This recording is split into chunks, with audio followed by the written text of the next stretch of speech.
Jean-Olivier, bonjour. Merci Bonjour. d'avoir participé donc à cette 10e rencontre régionale de la FEREPSI. Vous êtes gérontopsychiatre au CHU de Toulouse Oui.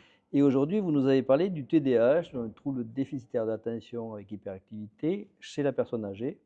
Alors on connaît le TDAH chez l'enfant, on commence à le connaître un peu plus chez l'adulte, mais chez la personne âgée, moi je ne connaissais pas trop.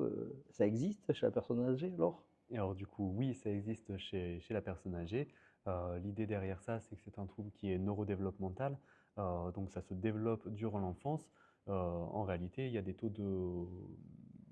Ça persévère à l'âge adulte pour une certaine proportion des patients, et si ça persévère à l'âge adulte, ce qu'on commence de plus en plus à connaître aujourd'hui, ben, assez logiquement, ça continue pour les personnes âgées avec une présentation qui est assez similaire, avec quelques petites différences près, euh, mais qui persistent effectivement. D'accord. Donc, alors, quel est l'intérêt de diagnostiquer? Et est-ce qu'il y a une forme de diagnostic, justement? Est-ce qu'il faut rechercher quelque chose en particulier? Vers où attirer l'attention? Alors il y a un intérêt à les diagnostiquer, tout simplement parce que ils persistent un impact sur le plan fonctionnel et symptomatique avec des gens qui sont en souffrance en lien avec les symptômes du TDAH.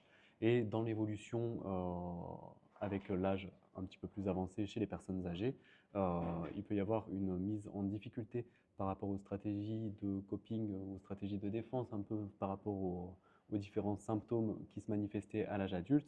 Et plus on avance en âge, plus ça devient difficile, notamment sur le plan des fonctions exécutives. Et c'est comme ça qu'on peut avoir des diagnostics très très tardifs qui n'ont pas été faits auparavant, d'autant plus que, comme tu le disais, le trouble déficitaire de l'attention avec ou sans hyperactivité chez l'adulte, c'est une notion récente.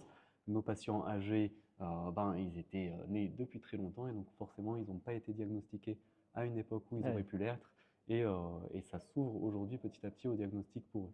d'accord, super. Et finalement, les options thérapeutiques, qu'est-ce qu'on privilégie chez la personne âgée? Les options thérapeutiques, c'est les mêmes que chez l'adulte et que chez l'enfant, à savoir en priorité le méthylphénidate sur des libérations LP intermédiaires 6-8 heures, typiquement la ritaline, avec toujours cette idée chez le sujet âgé, start low, go slow, c'est-à-dire on commence à petite dose et on augmente de manière vraiment progressive parce que la métabolisation, la tolérance n'est pas toujours la même, quel que soit le traitement psychotrope qui est employé.